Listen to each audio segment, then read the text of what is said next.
Iniciar grabación. Ah, bienvenido, este taller lo estaré editando yo. Mi nombre es Ana Nari Carrillo y formo parte de la organización del Campeonato Nacional de Debate 2022 de Panamá. Asimismo, formo parte del equipo de adjudicación, pero por sobre todas las cosas soy una minoría de género, soy una minoría de diversidad sexual, soy una minoría étnica, soy una minoría, o sea, soy un montón de minorías, pero aquí lo importante es que este taller lo estoy haciendo no desde un punto de vista académico, es decir, este taller no va a contener cosas como cómo responder a este argumento o cómo no responder a este argumento. Creo que igualmente lo que les va a dar el taller se puede aplicar dentro de debate, pero este taller es más que nada para que se sensibilice la comunidad de debate alrededor de las mujeres y alrededor de los grupos minoritarios, porque creo que excluyendo la comunidad de debate internacional, al circuito de Panamá le hace falta muchísima sensibilización relacionada a este tema en particular, relacionado a los debatientes que son minorías de género, pero también a las mujeres que participan activamente en debate, ¿no? Más que nada este taller, como les decía antes, van a aprender cosas relacionadas a la brecha salarial, también a problemáticas relacionadas a la clase, problemáticas relacionadas a varios grupos minoritarios, el queer coding y cosas así, y se puede implementar dentro de debate, pero el objetivo principal de este taller no es como debate, no es más que nada humanizarnos y sensibilizarnos alrededor de este tema. Pero ya con eso dicho, voy a iniciar. Primero los temas que vamos a abarcar, ¿no? Vamos a abarcar en la parte de mujeres la desigualdad económica y todo lo que esto conlleva, la representación de las mujeres en el MIRIA, pero también en términos económicos, en términos políticos y sociales, el acceso a servicios de salud y educación, la participación política y ciudadana de las mujeres.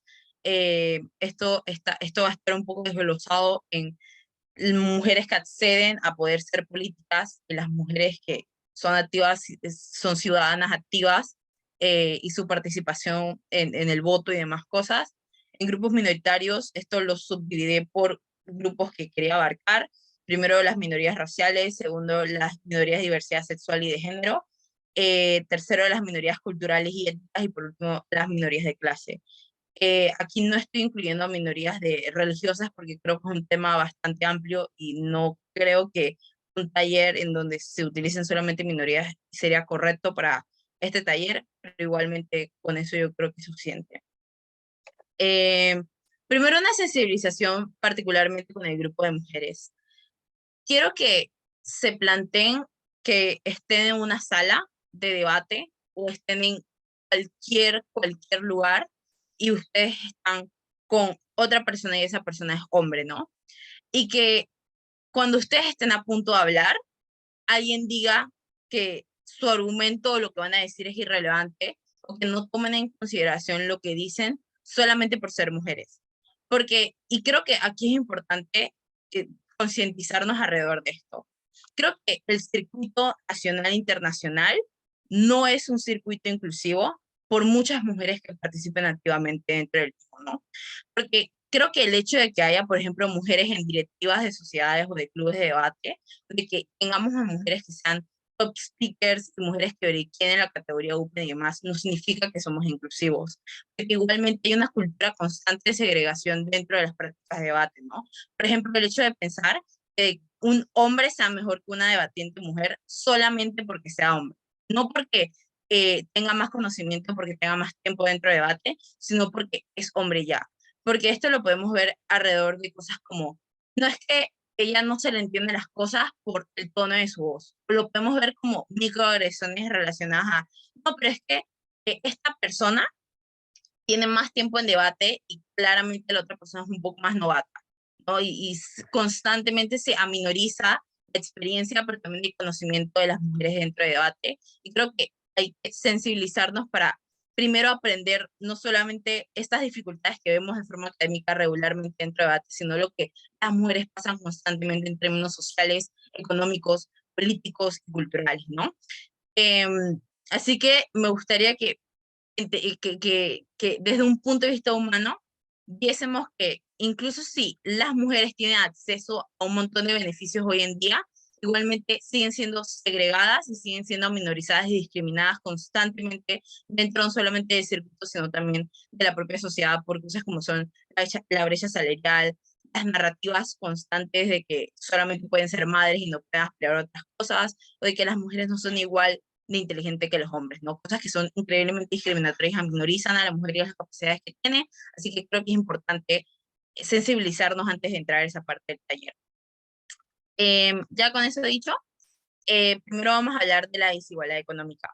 En este punto vamos a hablar de 5 cosas en particular. Primero, la brecha salarial. Segundo, el trabajo doméstico no remunerado. Tercero, la falta de acceso a servicios financieros. Cuarto, la discriminación laboral, la falta de protección laboral. Y quinto, la representación en puestos de liderazgo. Primero, la brecha salarial. La brecha salarial la conocemos también como ese 20-30% global que no se le paga a las mujeres simplemente por ser mujeres, y también por esa narrativa de que es que solamente son unos centavos que les quitan las empresas a las mujeres. Pero si nos podemos a ver en puntos más, en un análisis más puntual, la brecha salarial existe porque las empresas tienen esta mirada violenta de que las mujeres pasan por su vida o en un proceso de maternidad y que tienen que costearle eso a las mujeres, ¿no? De que el simple hecho de que las mujeres puedan quedar embarazadas o se casen o de que necesiten un tiempo off del trabajo para cuidar de su niña y demás cosas y también para reponerse físicamente y emocionalmente es un gasto enorme económico por parte de las empresas. Esto genera esta desigualdad de que aunque sean unos centavos como las personas creen o unos dólares, se crea una cultura de discriminación dentro de ambientes laborales, ¿no?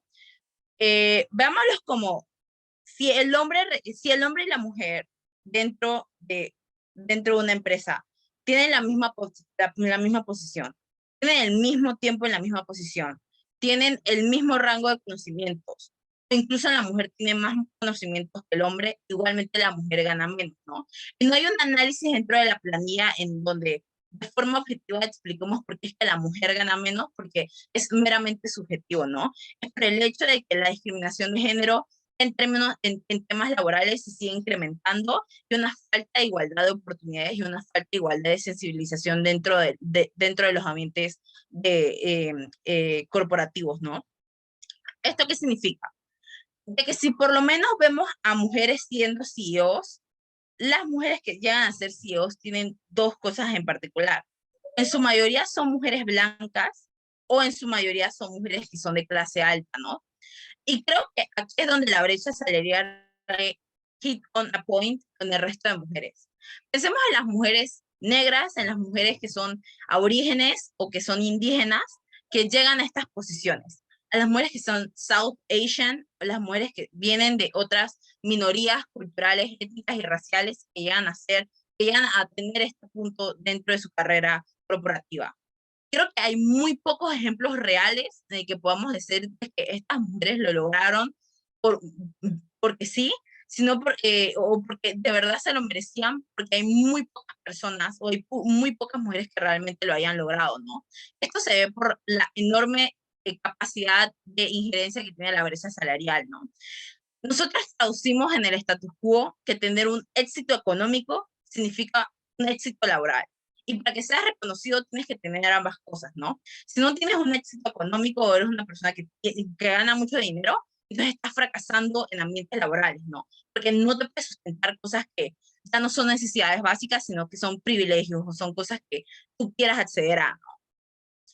Los hombres usualmente acceden a esto, no por lógicas de que se lo merecen o estudiaron para esto, sino porque son hombres, ¿no? Tipo, que tienen la facilidad de llevarse bien con su jefe y tienen la facilidad de que el jefe empatice más con ellos simplemente por ser hombres, ¿no? Pero a las mujeres se les ve de una forma hostil dentro de los campos laborales, ¿no? Se ve como que alguien está llenando una cuota, o se ve como que una mujer tratando de llamar la atención dentro del ambiente laboral. Estas lógicas extremadamente machistas y misóginas relacionadas a cómo se visten las mujeres o de cómo es que las mujeres están dentro de ambientes laborales, ¿no?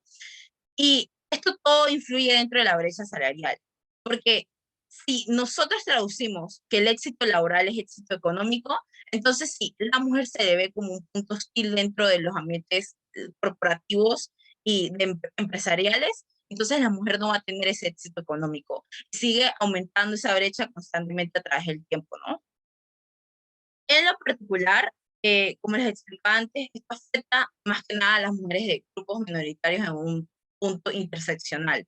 Esto no quiere decir que las mujeres blancas o de clase alta van a acceder más fácil, pero sí creo, y, y también hay estudios que lo comprueban, que el techo de cristal que existe dentro de las empresas es mucho más fácil de romper si eres una persona que ya tiene esos privilegios versus a una persona que no los tiene, ¿no? Por narrativas de discriminación externas a solamente ser una mujer, ¿no? Y eso es más que nada como la brecha salarial juega un papel súper importante en cómo es que no puedes llegar a tener ese éxito económico para tenerlo un éxito laboral, o de que nunca te vean como una CEO, o que nunca te vean como una gerente, o te respeten como una gerente, ¿no? Y antes de que piensen, pero es que yo veo activamente a mujeres siendo supervisoras, a mujeres siendo gerentes, a mujeres dirigiendo sus empresas, demás cosas. ¿Ustedes piensan que estas mujeres están ahí porque son muy buenas en lo que hacen? ¿O primero lo que ven es una mujer? O sea, piénsenlo así. Las personas dividimos a personas del género usualmente, ¿no? De la normativa de género que existe. Vemos a alguien que es dueño de su propia empresa como una persona empoderada. Pero cuando vemos a una mujer empoderada, una mujer dirigiendo a su propia empresa, lo primero que vemos es una mujer, ¿no? No por lógicas de apoyo o inclusivas, sino porque vemos primero una mujer. Y aquí hay que hacer un análisis introspectivo de cómo percibimos a las mujeres dentro de ambientes laborales y ambientes de empoderamiento, ¿no? ¿Nos sorprende que las mujeres empoderen o nos sorprende que las mujeres estén en su capacidad de empoderar, ¿no? Tipo, ¿qué es lo que divide esa línea? O sea, ¿qué es lo que determina si esta persona llega a tener éxito o si esta mujer llega a tener éxito, ¿no? La diferencia es de una sola palabra, pero en términos sociales tiene un impacto muy grande. Y ahí es donde podemos notar la desigualdad económica, ¿no? Porque nosotros no vemos al gerente o al supervisor que es hombre y decimos, oh, es un hombre empoderado, un hombre que estudió y demás cosas. Lo vemos simplemente como una persona, ¿no? Pero cuando vemos a una mujer, vemos a una mujer que es CEO, a una mujer que es supervisora, a una mujer que es que es jefe de departamento, ¿no? Esto genera usualmente impresión, y genera impresión porque muchas veces dentro de nuestras cabezas, por el sistema machista en el que vivimos, nos sorprende el simple hecho de que una mujer logre llegar a tener esto, pero igualmente el hecho de que esté en esta posición no significa que rompan la brecha salarial, ¿no? Hay que hacer muchísimo trabajo, no solamente en términos corporativos, sino también en términos estatales para romper esto, y que el Estado realmente se interese hacia las problemáticas de las mujeres, se incorpore al mundo corporativo, empieza a poner, por ejemplo, ¿cómo es que se llama esto? Algunas empresas ya cumplen con el hecho de romper la brecha salarial, usualmente son empresas europeas. Hay otras empresas que en Latinoamérica no sienten ese interés por hacerlo, no sienten siquiera que realmente es un problema, ¿no? Eso solamente lo vemos como mujeres haciendo dos, tres trabajos, o mujeres trabajando en un full time y luego en un part time, o mamás dejando de ser mamás para poder trabajar, mujeres dejando de trabajar para ser mamás, ¿no? Y todo esto impacta negativamente a la mujer porque es una desigualdad económica que se transforma en una desigualdad social y en una prisión para las propias mujeres. El segundo es el trabajo doméstico no remunerado. Esto lo conocemos como las trabajadoras manuales en las escuelas, las nanas, las mujeres que limpian casas y demás cosas. ¿Cuál es el problema relacionado a esto y por qué es una desigualdad económica? Muchos países, por no decir todos, no toman en consideración el trabajo doméstico dentro del PIB, que es lo que determina el crecimiento económico de un país, ¿no? ¿Y por qué es importante que se les tome en consideración dentro del PIB? Porque el PIB es lo que determina que ciertas áreas de un país tienen mayor entrada económica que otras, ¿no? Por ejemplo, el área industrial versus el área de la comida no generan la misma cantidad de dinero dentro de un país dependiendo de sus contextos. Imagínense que el sector informal, como lo conocemos, empezase a formar parte del PIB. Cómo eso en sí generaría un impacto enorme dentro del crecimiento económico de los países, porque sabemos, porque lo vivimos constantemente, que las personas, en su mayoría, de clase media y de clase baja, trabajan en formas informales, ¿no? Especialmente mujeres limpiando casas, especialmente nanas, especialmente trabajadoras, trabajadoras domésticas en el área de los adultos mayores y estas cosas, ¿no? ¿Por qué entonces el hecho de que no se tome en consideración afecta enormemente a estas mujeres? Porque el hecho de que no se ha tomado en consideración dentro del PIB, como por ejemplo la industria del arte y demás cosas, que no es que no se tome en consideración del PIB, pero la generación que tiene no es igual de grande que otras, implica que no eres tomado en serio constantemente dentro de la sociedad. Imaginemos esto como impacta a las mujeres, que tienen, las mujeres de clase baja que tienen narrativas enormes que les dicen que no pueden aspirar a estudiar una carrera, no pueden aspirar a trabajar dentro de una oficina porque tienen que dedicarse a cuidar a otras personas, siendo sus hijos o siendo su propia casa, porque el trabajo no remunerado también se ve como mujeres dando de su tiempo vida para cuidar casas, su propia casa, sus propios hijos, ¿no?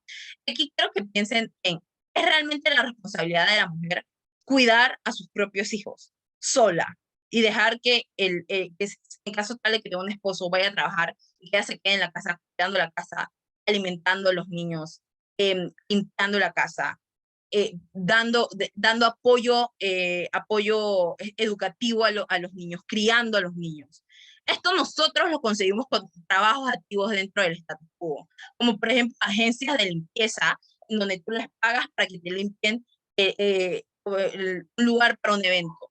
O por ejemplo, profesores que tú les pagas para que eduquen a las personas, ¿no? Todo esto son trabajos que activamente remuneramos, pero que la mujer, siendo madre, haga estas cosas y que no sea remunerada por ello, implica de que el trabajo no remunerado genera una desigualdad económica a las mujeres. Y también tienen que pensar esto en términos de que, porque es realmente problemático que no hay una remuneración directa hacia la mujer por el hecho de que, de que tome todo su tiempo de su vida criando a niños o ayudando a adultos mayores, limpiando casas ajenas a las de ella, porque implica que no hay un poder de ella para poder crecer económicamente en la capacidad de que tenga protección estatal sobre sus empleos, ¿no? ¿Esto cómo se ve? Por ejemplo, pensemos de cuando las empresas hacen daño activamente al sector industrial en Panamá, ¿no? De cómo la Suntax va a las calles, protesta activamente, el Estado se tiene que aguantar a la Suntax, las personas apoyan a la Suntax porque entienden que hay un problema y pues vemos todo esto en redes y demás cosas. Y de cómo al final se apoya económicamente, se cumplen con los derechos porque los sindicatos protegen los derechos laborales de las personas que trabajan en empresas y demás cosas. ¿Hay algún sindicato que proteja a las nanas? ¿Hay algún sindicato que proteja a esas mujeres que de forma informal limpian casas? ¿Hay algún sindicato que esté dedicado a esto? No. El hecho de que no hay un sindicato, de que realmente el Estado no se ve interesado alrededor de esto, implica que hay pocas protecciones laborales. ¿Y qué significan pocas protecciones laborales? Explotación laboral, ¿no? Explotación emocional de las propias mujeres. Como por ejemplo de que estés en un contexto de necesidad económica muy alto, de que busques trabajo, no te den trabajo y tienes que recurrir al sector informal. En el sector informal te dicen, está bien, puedes cuidar mi casa, la limpias, todas estas cosas, y nosotros usualmente viendo el tamaño de una casa determinamos todo lo que, por ejemplo, cuando ustedes van al súper saben lo caro que son los productos, saben cuando están en sus casas y limpian sus baños, saben lo difícil que es, ¿no? Como a veces les duele la espalda, o como a veces es muy, que se tienen que tomar todo el día limpiando su casa entera. ¿Ustedes creen que limpiar una casa entera es worth $50? Like, solamente vale $50, $150, o $300 como mucho. Una sola limpiada completa de la casa. Barrida, limpiada, cocinarle a los hijos de esas personas, cocinarle a esas personas, quedarse en shifts laborales de más de 8 horas para solamente recibir $300. Yo creo que esto es explotación porque nosotros conseguimos el hecho de que tengas protecciones laborales para que primero no trabajes más de 8 horas porque sabemos que eso es un desgaste físico muy grande. Por segundo, también hay protecciones laborales relacionadas al salario, porque reconocemos activamente en la sociedad que hay empleos que cuestan mucho, ¿no? Que cuestan mucho físicamente, que cuestan mucho en términos personales, que generan sacrificios enormes por parte del tiempo que tú le dedicas a tu familia o a tus propias cosas recreativas, ¿no? Pensemos en esas mujeres que son nanas y que han tenido que recurrir al trabajo informal y que reciben esa paga. Y esa su paga mensual, incluso su paga trimestral, ¿no? Aquellas mujeres que se quedan viviendo en las casas, pero tienen que hacer todo. Y lo único que le dan es un cuartito en la esquina de la casa que ni siquiera es un cuarto, es un cuarto normal, ¿no? Sino que es como un armario, ¿no? Es lo que constantemente vemos en Panamá, en familias de clase alta, recurriendo a mujeres de clase baja y dándole un cuarto para que ellas limpien toda la casa, críen a los hijos y todas estas cosas, ¿no?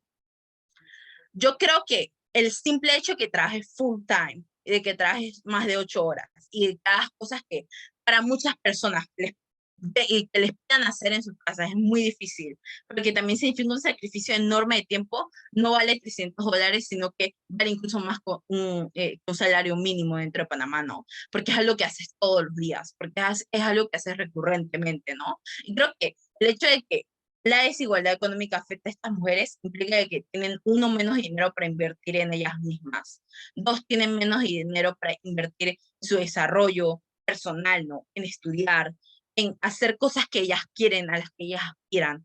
Tres, e incluso separar a esas mujeres de sus sueños, por no decir esas madres que son nanas y que tienen que abandonar a sus hijos, sino separar realmente a esas mujeres de lo que quieren. Y cómo es que en círculos de pobreza, la mamá no sé si alguna vez han visto Digel, pero hay una explicación de eso. Una mujer eh, nace en una familia de clase baja. A sus hijos varones les inculca el estudiar, el valor del aprendizaje, el valor de ir a la escuela. A sus hijas mujeres le enseña el valor de cuidar la casa, le enseña el valor de cuidar a personas menores que ella, mayores que ella, le enseña el valor de cocinar. ¿Y por qué hace esto? Porque es muy probable que el niño entre a la escuela, no porque sea más inteligente que la niña, sino porque la niña puede cuidar casas, puede limpiar casas, que es lo que la madre hace, ¿no? Y tipo crías, y estas mujeres crían a sus hijas para que hagan lo mismo, porque están en constantes círculos de pobreza, porque es muy difícil para ellas, por las barreras económicas que existen, tener a dos niños en clases o escoger sobre a uno que pueda estudiar y otra que me pueda contribuir económicamente para ahora en vez de conseguir $150, conseguir 300 entre las dos, no.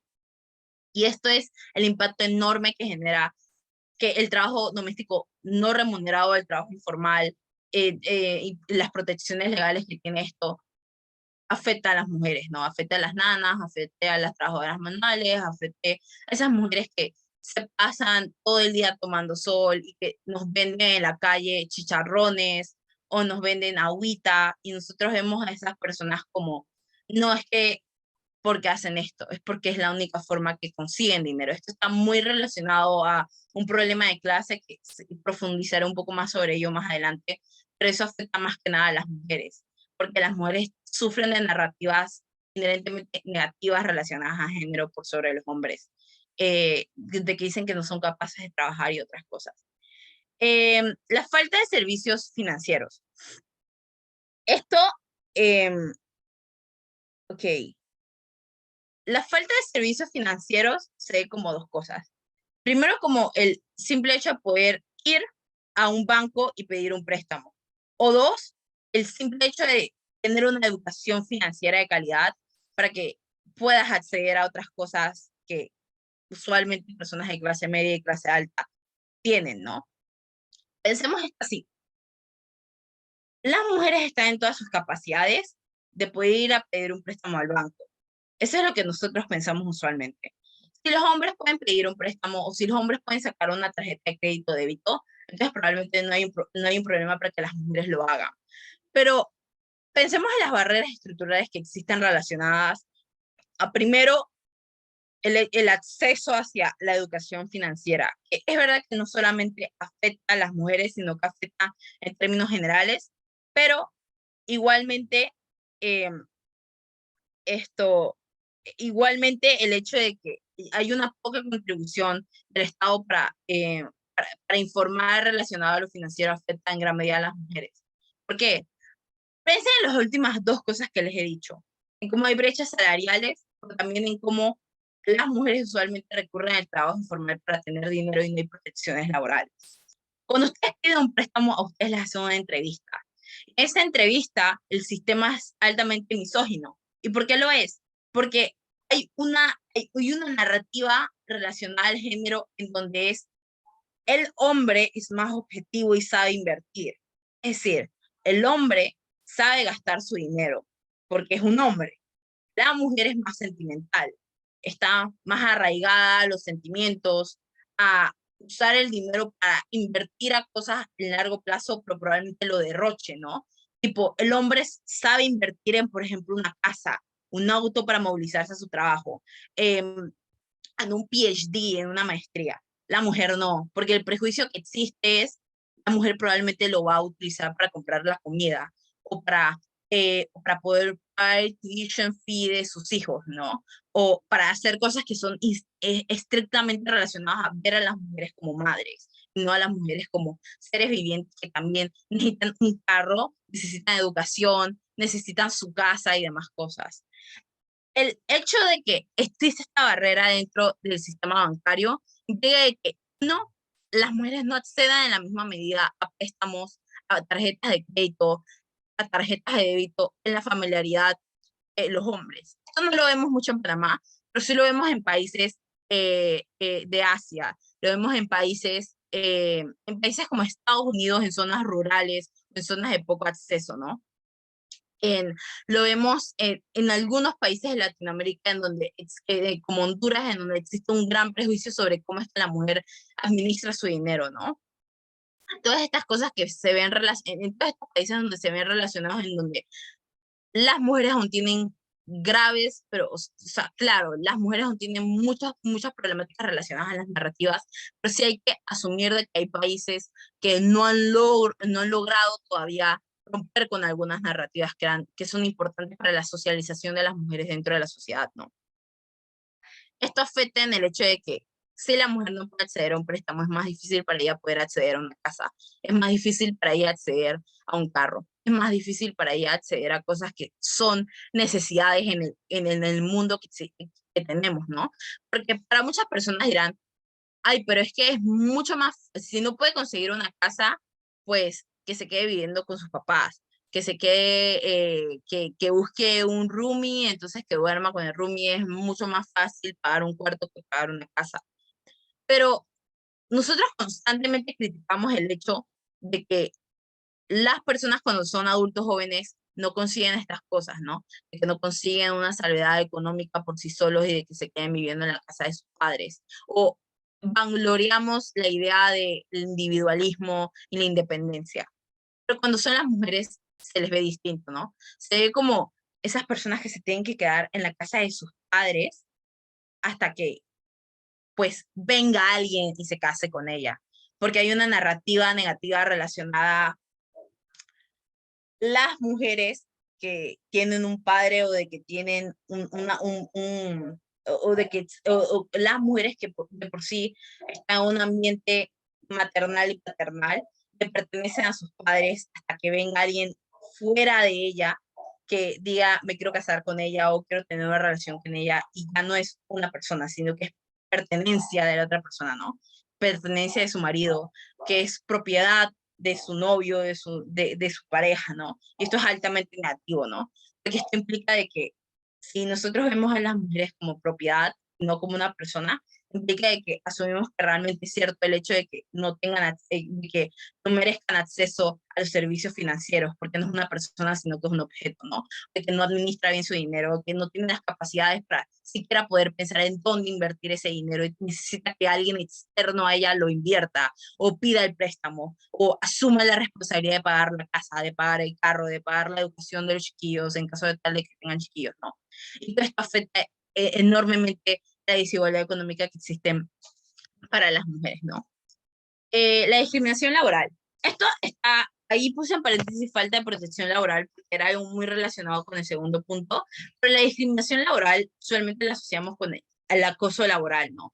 El hecho de que las mujeres no están seguras dentro de sus propios trabajos, el hecho de que tienen compañeros machistas y misóginos, y es muy difícil para las mujeres poder, primero, denunciar estos casos, pero segundo, de que les presten realmente atención.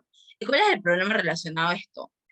Es que en derecho y en general en el sistema en el que vivimos, pedimos pruebas para poder confirmar de que ha habido un crimen o que ha habido una violación a la ley, como por ejemplo pantallazos o como por ejemplo imágenes de que alguien robando, ¿no? Y estas otras cosas. Pero es muy difícil poder grabar por medio de una videocámara que no tiene sonido el hecho de que alguien está acosando verbalmente a una mujer, a menos que la mujer saque su celular y grabe este hecho, ¿no? ¿Y por qué esto es necesario? Porque las personas en ambientes laborales no le creen a las mujeres. Y hace muchos años salió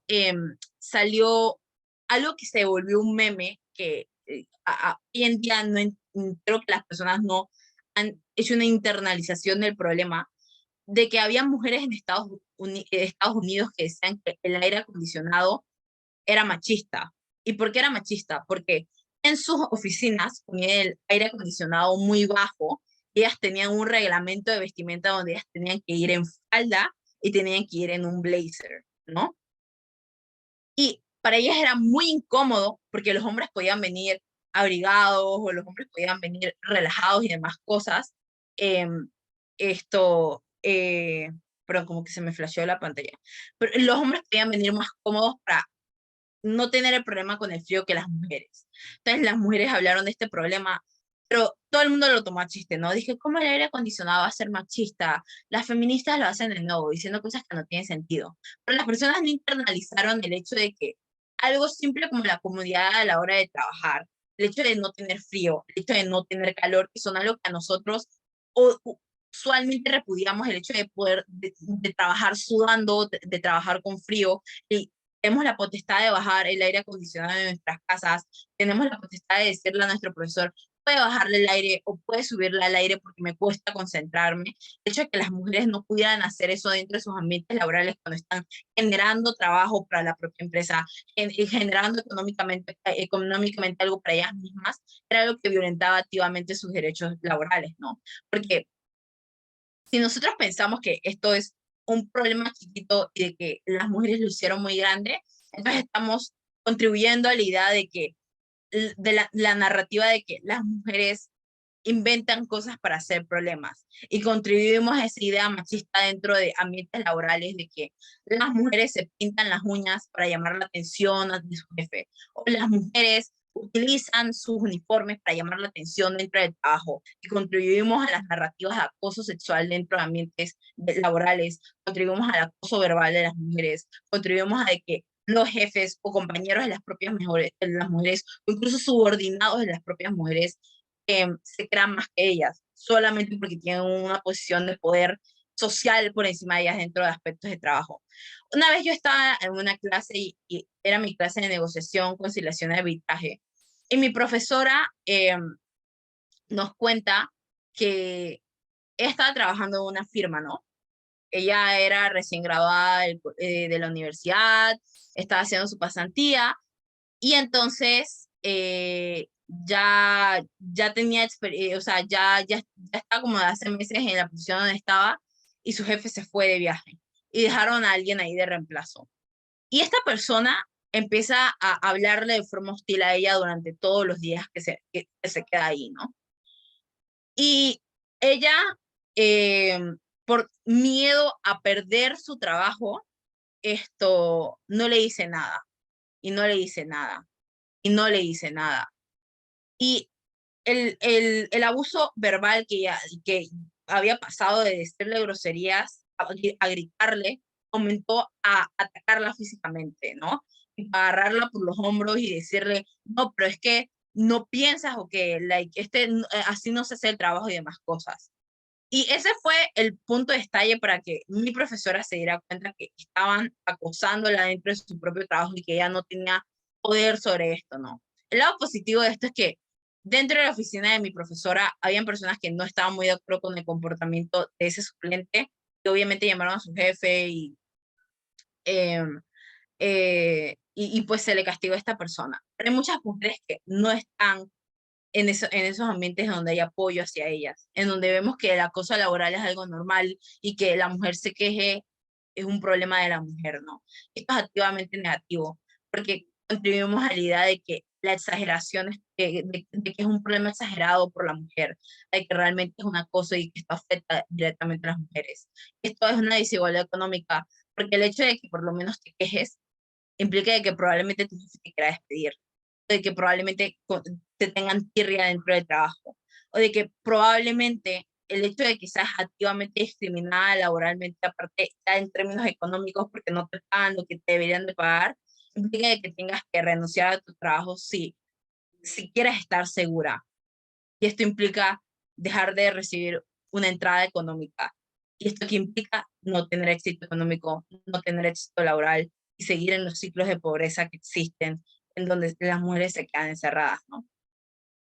La última es representación en puestos de liderazgo.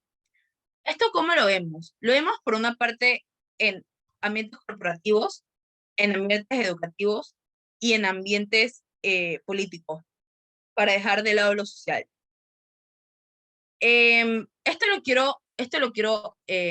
Lo quiero aumentar con, con este slide aquí. La representación es un problema porque a lo largo del tiempo, como les decía antes, las mujeres que están en posiciones de poder son muy pocas. Y si no son muy pocas, son mujeres que ya están en una posición de privilegio. ¿Y esto qué implica?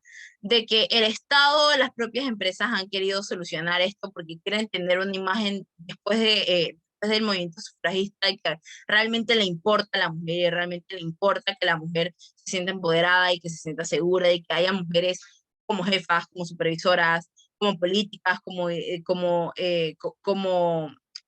mujeres que tienen PhD, que sean decanas, que sean rectoras en universidades, que sean directoras de departamento y otras cosas. Eso lo conocemos como cuotas de género, que es una medida legal que requiere un cierto puntaje mínimo de representación de mujeres en puestos políticos, corporativos y públicos. Hay algunas personas que creen que esto es extremadamente positivo porque implica que haya mujeres sí o sí dentro de ambientes corporativos y eso implica que hayamos avanzado como sociedad y de que ahora las mujeres tienen posiciones que antes no tenían. Pero la realidad de las cuotas de género es que no son bien aceptadas y se les ve a las mujeres no como personas que se merecen su posición, eh, se les ve como personas que llenan una cuota. Y es muy feo que no te respeten a ti porque tienes el conocimiento para ser la supervisora de departamento, sino que te vean como una cuota que había que llenar y que te falten el respeto constantemente por eso, porque eso es una forma de solucionar la representación que existe dentro del statu quo. Y es un problema porque eso implica de que, por lo menos en las empresas, vamos a poner a mujeres, y piénsenlo así, vamos a poner a mujeres que sea muy fácil para nosotros dentro de corporaciones pero mantener y sean mujeres que no haya mucho problema teniéndolas. Es decir, hay una narrativa de poder encima de las mujeres que escoges dentro de trabajo en las posiciones de poder. Como por ejemplo, las mujeres blancas dirigiendo empresas en Estados Unidos. Usualmente muy recurrente que solamente veamos mujeres blancas dirigiendo grandes empresas y grandes corporaciones dentro de Estados Unidos. Y obvio, estas mujeres también sufren y la afectación de que se les vea como cuota, pero es mucho más fácil para estas empresas poner a estas mujeres porque o tienen conexiones directas, que es una narrativa que existe también, o tienen conexiones directas con las corporaciones, o son mujeres de que han puesto su hoja de vida ahí y que por milagro de Dios realmente han leído su hoja de vida y dicen, esta mujer se merece este puesto. Pero obvio, esto no soluciona la narrativa negativa encima de las cuotas, la narrativa negativa de que eres una cuota y no eres alguien que se merece estar en la empresa, o no eres alguien que se ganó la vacante, o no eres alguien que realmente se merece ser ministra, ¿no? Que afecta directamente a estas mujeres y es altamente negativo. La segunda es una solución que es más que nació aclamada, que es el mentorship y patrocinio, que son programas que ofrecen a las mujeres la oportunidad de trabajar con un mentor o patrocinador que les guíe y les brinde apoyo en su carrera. Esto lo vemos más que nada con mujeres de clase baja o mujeres en zonas de poco acceso que quieren superarse y que quieren estudiar. Y esto ha sido altamente aclamado porque implica de que hay alguien ahí que las apoya, pero usualmente son también mujeres que apoyan a estas mujeres que están en contextos de vulnerabilidad para que crezcan académicamente y también crezcan de forma laboral. Esta solución es muy buena, el problema es que no hay mucha inversión estatal por parte de esto, ¿no? En países latinoamericanos es muy poco, o sea, es muy poco visto lo que es el mentorship y patrocinio, y por lo tanto hay muy pocos programas en donde realmente ayudas a la mujer de esta forma. Este programa es más que nada en Países Bajos, hay mucho apoyo estatal relacionado al mentorship y patrocinio, en países de Europa también, países más que nada más desarrollados, en donde hay esta idea de que realmente las mujeres pueden hacer cosas indistintamente de las barreras estructurales que tienen. Entonces, los programas son usualmente dirigidos por mujeres, hacia mujeres, y el patrocinaje es de empresas lideradas por mujeres hacia mujeres, ¿no? El problema es que no hay mucha implementación o mucho apoyo estatal relacionado a mujeres en otros contextos, como por ejemplo Latinoamérica o en países en vías de desarrollo, y claramente eso afecta a estas mujeres, ¿no? Que contribuye a que no puedan crecer económicamente. Las políticas de igualdad salarial, ¿no? Algunas empresas, como les decía antes, han implementado políticas de igualdad salarial que aseguran que las mujeres y los hombres reciban el mismo pago por el mismo trabajo. O sea, que son estas empresas que realmente rompen la brecha salarial, que rompen esta narrativa de que la mujer es un gasto económico por sobre el hombre y otras cosas.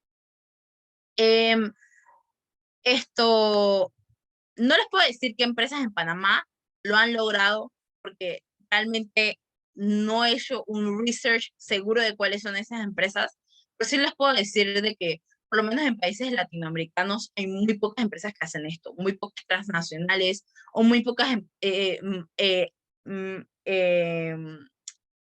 pequeñas empresas que lo hacen, porque es algo que usualmente ocurre en países en donde la presión estatal para romper la brecha salarial es muy grande, ¿no? En países en donde realmente les importan sus mujeres y realmente les importa el crecimiento de las mujeres porque ven a las mujeres de una forma muy capitalista, es decir, como personas que también producen y también personas que también contribuyen económicamente.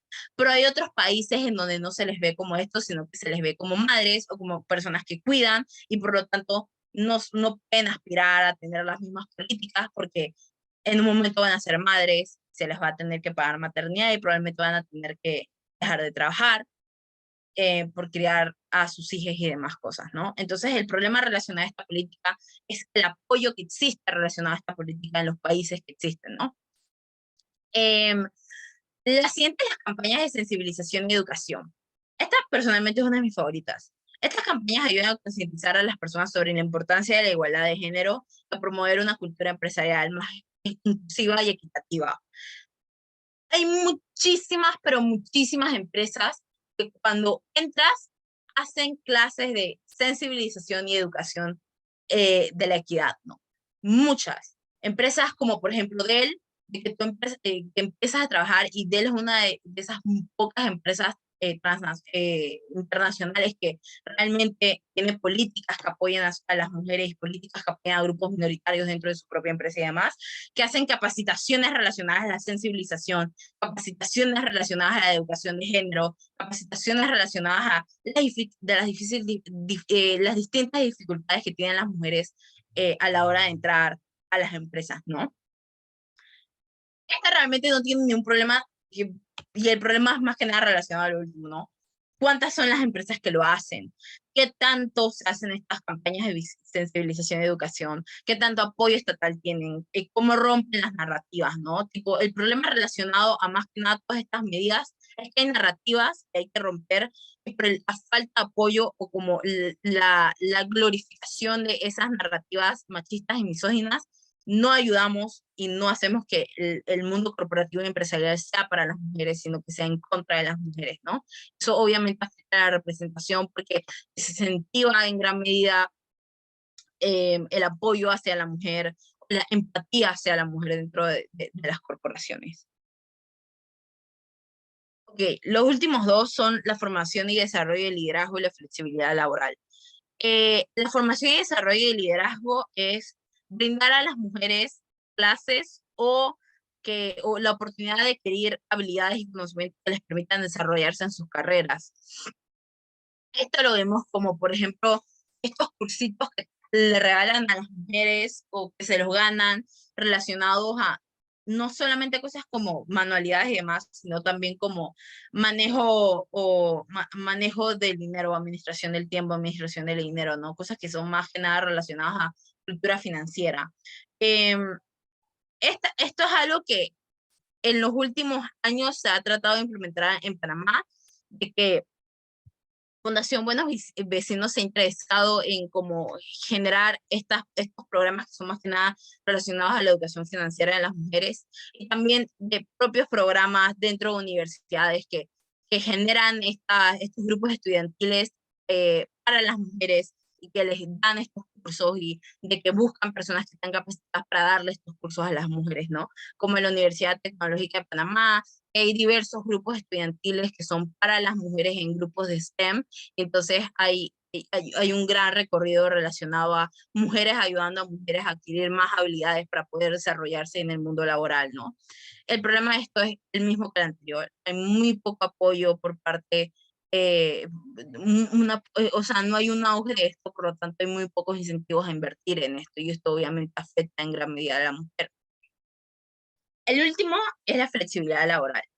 Esto es como algunas empresas ofrecen opciones de trabajo a tiempo parcial o teletrabajo para que las mujeres puedan equilibrar su responsabilidad laboral y sus familiares. Esto más que nada apoya a esas mujeres que están estudiando, a las mujeres que son madres y tienen que dejar de estudiar o dejar de trabajar para ser madres.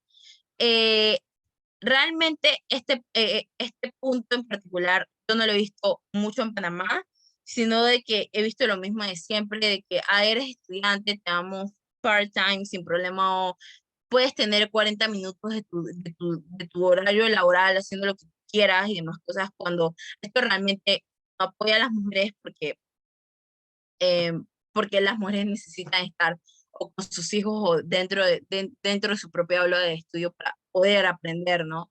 Entonces, el problema con la flexibilidad laboral es qué tan flexible es, ¿no? Qué tan positivo es para las mujeres, qué tanto ayuda a las mujeres, ¿no? Entonces, piénsenlo como la flexibilidad laboral es tan buena como lo quieren pintar y realmente apoya a las mujeres como las quiere ayudar, o solamente es una forma de las empresas de decir somos flexibles y ayudamos a las mujeres para que crezcan cuando realmente no lo hacen o no lo hacen en la medida que prometen hacer, ¿no?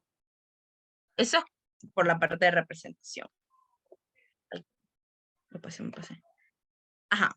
El siguiente es relacionado al acceso a la salud de la educación. Primero son las barreras de acceso a la educación. Aquí voy a ir un poco más rápido porque creo que todos tenemos un conocimiento básico sobre esto, ¿no?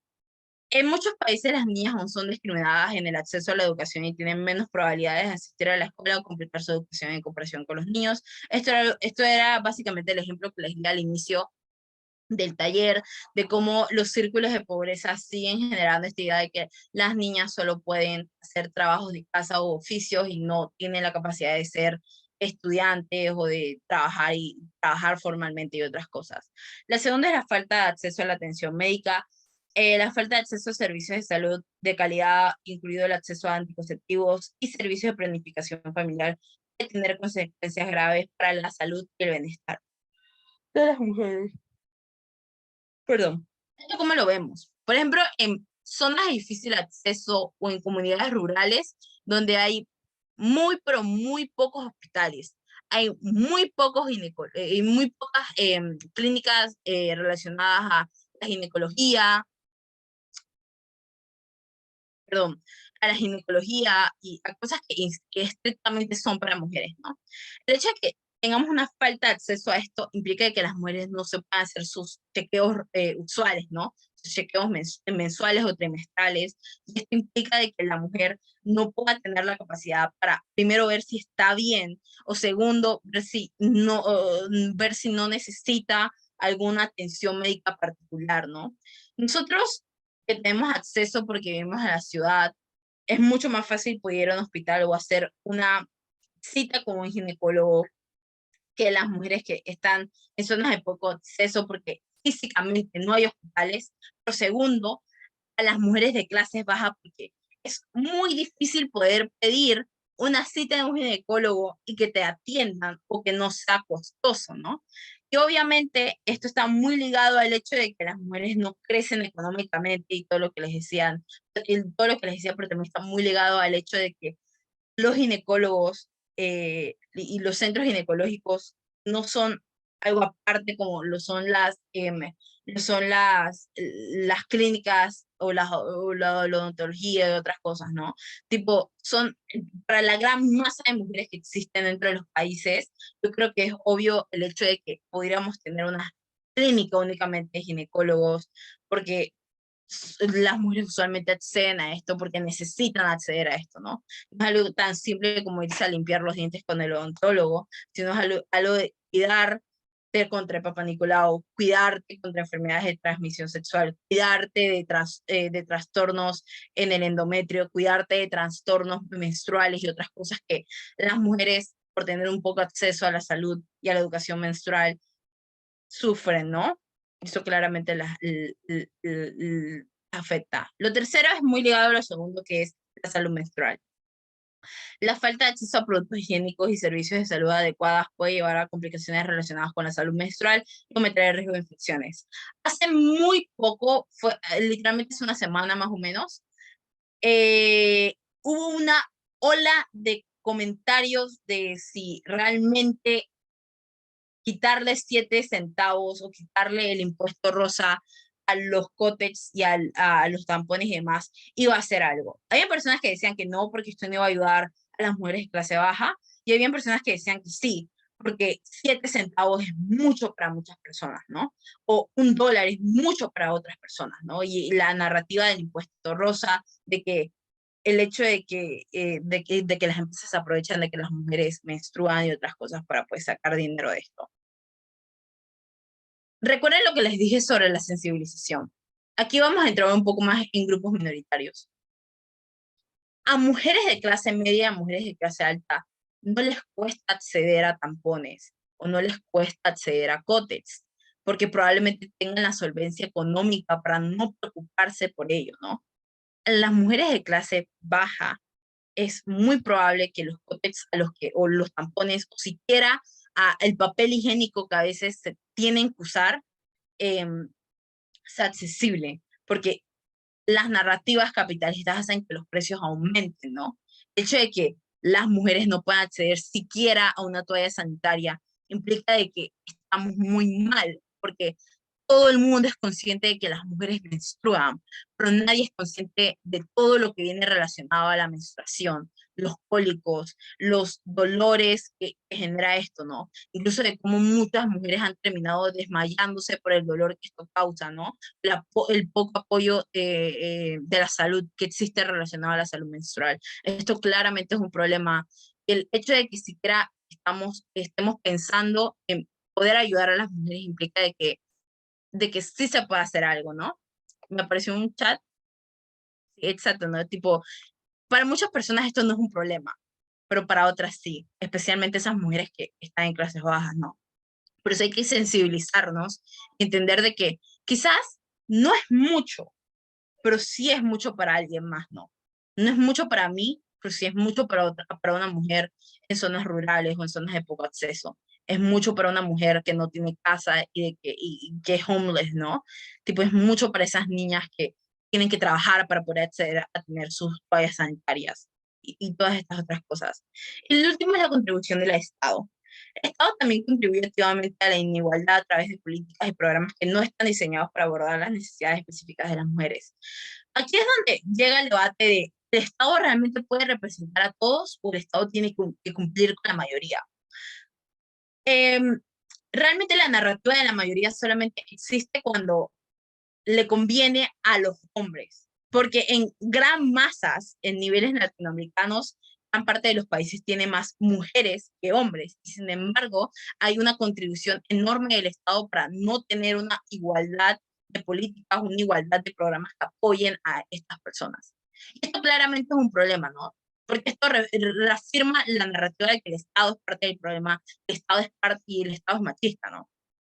Por lo menos cuando empezaron las manifestaciones feministas en Panamá hace unos 6 7 años, que empezaron como, empezaron a tener más fuerza, había una canción que decían que el Estado era parte del problema, el Estado era opresor.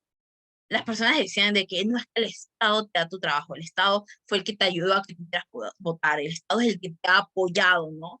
Pero el Estado te ha apoyado dándote cosas que son derechos humanos, que son necesidades básicas, o el Estado te ha apoyado en términos de que hace que tú veas esto como un privilegio. Tipo, hay una narrativa que apareció en una moción de Senade que fue muy interesante, que es la banalización del privilegio, y de cómo para muchas personas el privilegio, las necesidades básicas son un privilegio, para otras no. El hecho de que nosotros veamos el simple hecho de votar como un privilegio para las mujeres implica de que para los hombres es algo que pueden hacer y ya no. Las mujeres tuvieron que luchar para poder tener el sufragio y tuvieron que luchar para poder acceder al voto y poder ser representadas, al derecho de ser representadas y demás cosas. Esto implica que el Estado realmente no ha querido contribuir y no quiere contribuir al apoyo de mujeres. Es por ello que cuando empiezan las manifestaciones feministas, empiezan la oleada constante de ataques hacia el Estado reacciona de forma de que vamos a hacer algo para calmar a las mujeres, cuando lo que las mujeres piden es ser escuchadas en cosas que son necesidades básicas, de que son derechos de ellas, ¿no? Pero los vemos como exigencias y esto es activamente negativo dentro de pues, los contextos en los que vivimos. La participación política y ciudadana. El primero son las barreras estructurales que vienen con este problema, ¿no? Es importante fomentar una representación diversa y equitativa en todos los niveles de política, incluyendo a mujeres de diferentes edades, razas, orientaciones sexuales, religiones y clases sociales. Esto lo vemos como, por ejemplo, mujeres blancas queriendo representar a todas las mujeres, mujeres blancas queriendo representar a las mujeres que son indígenas, mujeres blancas queriendo representar a mujeres racializadas, ¿no? Y cuando vemos a una mujer que es activamente racializada, lo primero que le llega a la mente de las personas que son activamente racistas y también misóginas es el hecho de que una mujer no puede liderar, ¿no? Porque probablemente necesita un apoyo de un grupo de hombres ahí que la apoyen activamente para que ella pueda tener el éxito. Y esto claramente es negativo y creo que no tengo que profundizar porque es negativo, sino de que existen estas narrativas constantes de que las mujeres necesitan el apoyo de hombres en la política para entonces poder ser buenas políticas, ¿no? De que no pueden ser presidentas, sino que tienen que ser vicepresidentas, porque un hombre tiene que estar en la posición de poder máximo, y entonces para que le pueda enseñar a la mujer a liderar y a cuidar y administrar un país. Y el segundo es la cultura de segregación. Es importante, o sea, los prejuicios de género en la sociedad pueden dificultar la toma de decisiones políticas justas y equitativas para las mujeres, así como también pueden socavar su autoridad y credibilidad como líderes políticos, representación diversa y equitativa en todos los niveles de la política, incluyendo a mujeres de diferentes edades, razas, orientaciones sexuales, lo mismo que dice arriba, ¿no? Pero la cultura de segregación va más que nada en el hecho de que nosotros pensamos que esto tiene que ser de esta manera. Los grupos políticos piensan que tiene que ser de esta manera, ¿no? De que la falta de políticas inclusivas es porque tiene que ser así, ¿no? De que en Arabia Saudita, de que en Arabia Saudita, que apenas en 2015 las mujeres pudieron acceder al voto, pero igualmente no, las elecciones locales no había mucha participación de las mujeres porque había narrativas que sopesaban el hecho de que no puedes ir a votar porque vas a votar mal, ¿no? O como en India, que la representación de las mujeres en el parlamento es solamente de un 12% de toda India, y esto obviamente no representa la diversidad de mujeres que existe en la India, ¿no?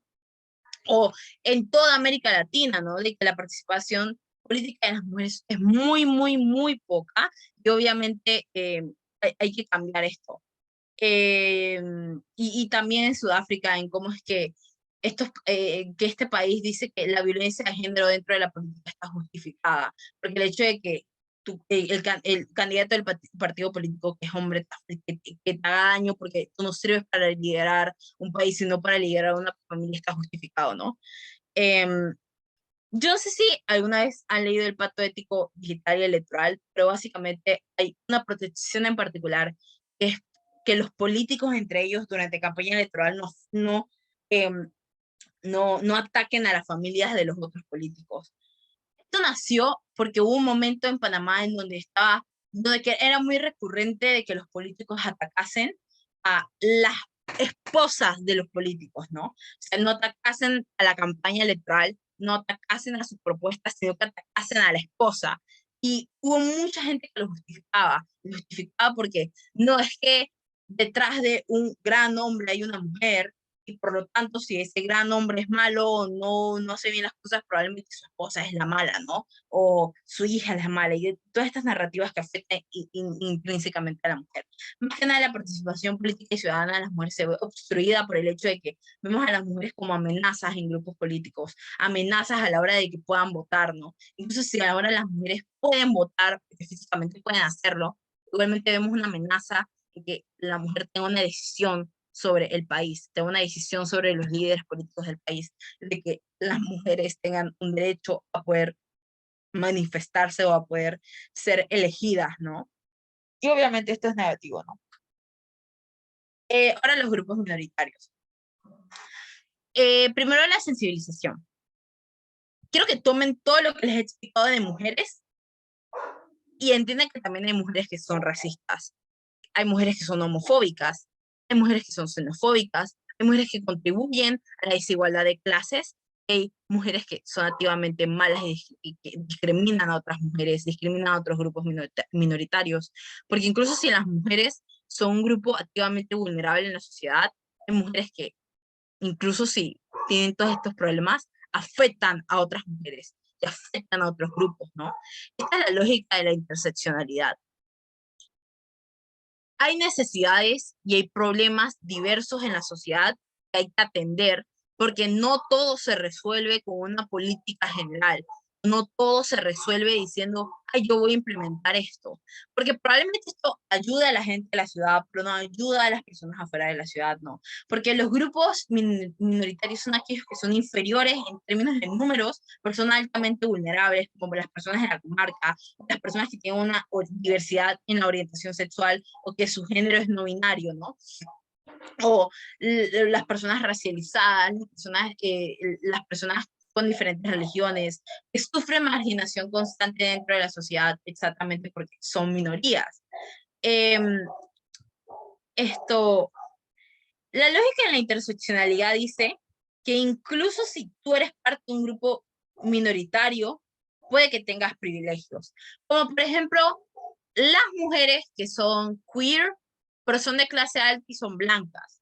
Obviamente sufren una discriminación activa porque son mujeres queer y son mujeres.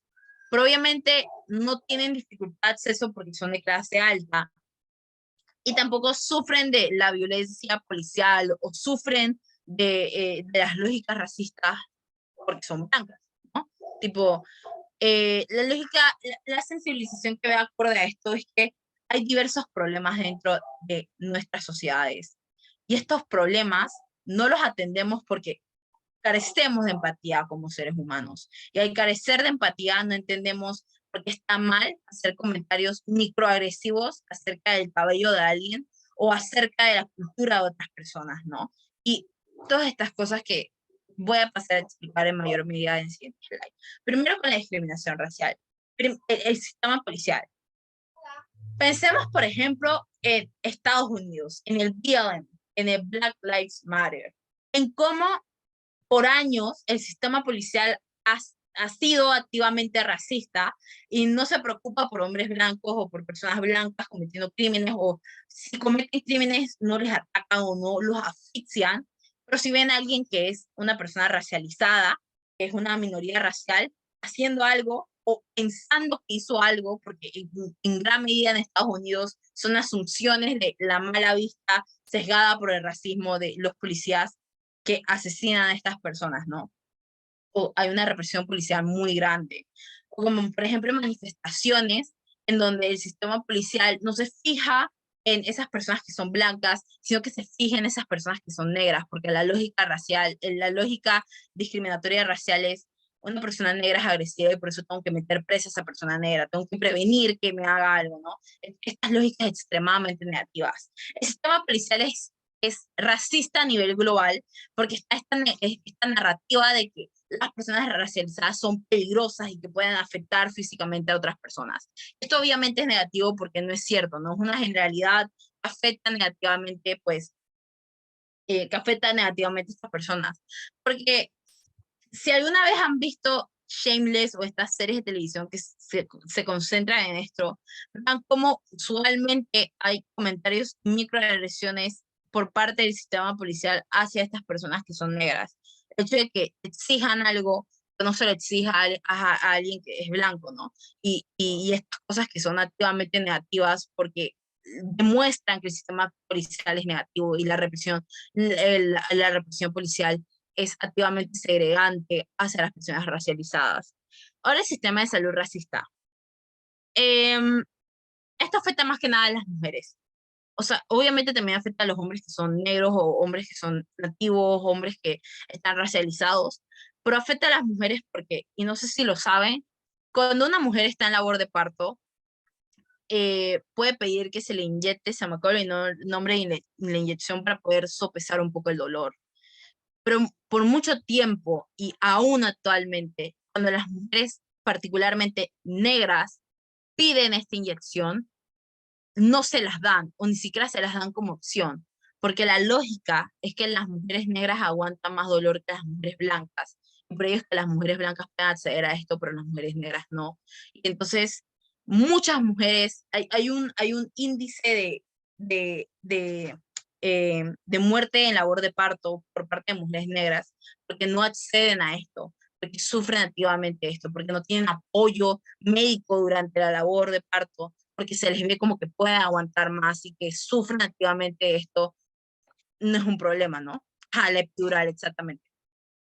Em, y esto claramente afecta a las mujeres, porque a las mujeres negras o a las mujeres que son racializadas, porque se les ve como que seres que pueden aguantar cualquier dolor, y obviamente eso pone en riesgo sus vidas, ¿no? También el sistema de salud es racista porque em, hay médicos que, la misma lógica del aborto, ¿no? No voy a realizarte un aborto porque yo no estoy de acuerdo con eso, o nadie me puede obligar a hacer estas cosas. Hay médicos que, incluso si esto es ilegal, dicen: yo no le voy a hacer este tratamiento a una persona que es negra, o yo no le voy a hacer este tratamiento a una persona que es Asian, ¿no? Y todas estas cosas que son claramente racistas, que no hay penas que sopesan esto y no hay penas que castiguen esto activamente, porque hay una contribución enorme por parte del Estado para que sigan pasando estas cosas. La migración. Obviamente las minorías inmigrantes sufren esto, pero yo lo quiero enfocar más que nada en la discriminación racial. Em, Pensemos en, por ejemplo, Francia, que es un país que recibe muchísimas personas inmigrantes que vienen del continente africano. Si, por ejemplo, llega alguien, inmigra a Francia y esta persona es blanca, no va a haber ningún problema, porque esa persona es blanca y no hay lógica racista que puedan sopesar el hecho de que esa persona esté ahí. Pero si hay varias personas negras que migran del continente africano hacia Francia, hay narrativas raciales que dicen: aparte de que estás robándome empleos, eres una persona que no merece estos empleos, obviamente por las lógicas raciales que existen, ¿no? Y esto pasa más que nada en países desarrollados, países como Estados Unidos, países como europeos, ¿no? Polonia, que es un país extremadamente racista, España, Japón, que también es un país extremadamente racista, Corea del Sur, o sea, todos estos países que están desarrollados o están en una posición de desarrollo, en donde las lógicas de migración raciales son, estas personas no se merecen estar aquí, y hacen todo lo posible para que no se sientan cómodos dentro del ambiente.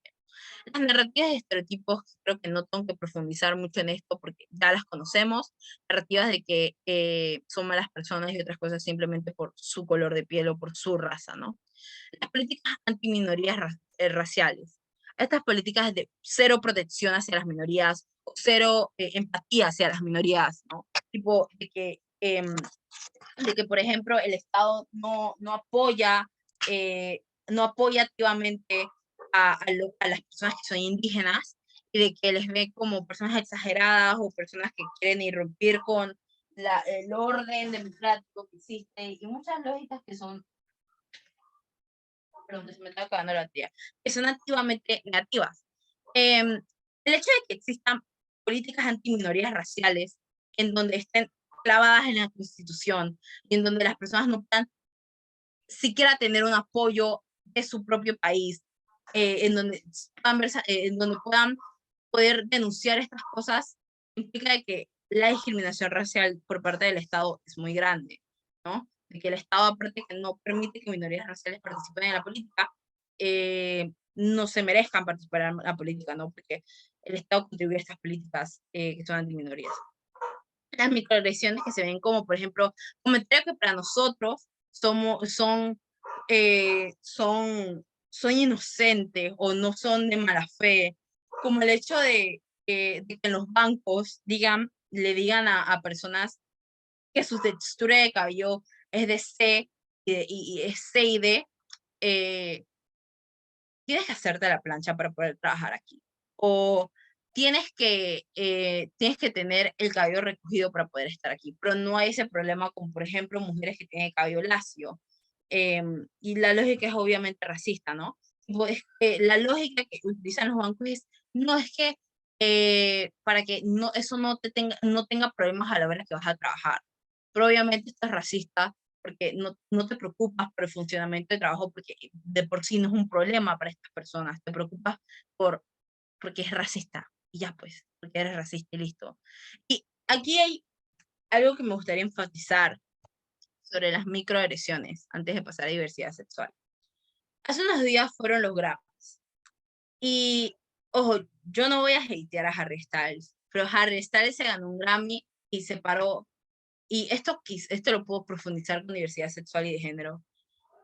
Y antes de eso se había ganado un Grammy Kim Petras, que es la primera mujer trans en ganarse un Grammy. Sam Smith, que es la primera persona no binaria en ganarse un Grammy, ¿no?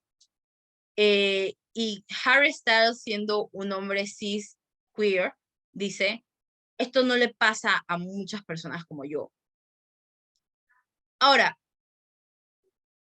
Harry Styles no dijo cosas que para nosotros eran lo que usualmente se dice en Grammys, de muchísimas gracias a mis fans y demás cosas. Lo dijo algo en términos sensibilizadores de esto no le pasa usualmente a personas como yo, porque probablemente viene de términos de clase, de una clase más baja y demás cosas, y de que probablemente como hombre queer esto es muy importante para él, pues. Pero esto impactó a muchas personas que tenían una diversidad de género y una diversidad sexual, que tenía diversidad de género y diversidad sexual. Impactó a muchas personas negras, a muchas personas racializadas. Y empezaron a salir personas blancas, personas heterosexuales, personas cisgénero, defendiendo a Harry Styles. Y esta es la lógica de ¿cómo se dice en español? El nombre en inglés es el Mayfragile Method, ¿no? Es básicamente como, si alguien te dice que eres racista, alguien te dice que eres homofóbico, alguien te dice que eres transfóbico y tú te ofendes y tratas de justificar tus acciones, es porque inherentemente eres y contribuyes al sistema discriminatorio. Y todas estas personas que defendieron a Harry, cuando las personas que eran racializadas empezaron a decir esto es so unaware de tus privilegios, efectivamente comprobaron de que contribuían a las microagresiones. ¿Y por qué esto es importante? Porque para nosotros estos comentarios son inocentes o son comentarios normales. Los justificamos en términos de que no, pero es que, porque hacen todo relacionado a la raza o todo relacionado al género, porque es que él no lo quiso definir como, no lo quiso definir como esto, ¿no? Implica de que no estamos viendo de que probablemente sí estuvo muy poco consciente del privilegio que tenía, ¿no? El privilegio porque incluso si es queer, sigue siendo un hombre. Incluso si es queer, sigue siendo cis, ¿no? Incluso si estuvo en círculos de pobreza, ahora tiene una solvencia económica muy grande. Incluso si es queer, activamente es una persona con un cuerpo delgado, ¿no? Entonces no sufre de, por ejemplo, la gordofobia que pasa Sam Smith y no sufre de la transfobia que pasa Kim Petras. Entonces salió, yo lo recuerdo porque leí el artículo, salió este análisis de cómo es que las personas de la cultura pop, como idealizamos a las personas, no nos damos cuenta de cuando hacen comentarios que son activamente negativos. Y solamente quería ejemplificar eso porque esto tiene que ver mucho con diversidad de sexual y diversidad de género, ¿no? Esto es con el queer coding, el queerbaiting, el transcoding, el transbaiting, ¿no? ¿Esto qué significa? Coding viene del hecho de codificar algo.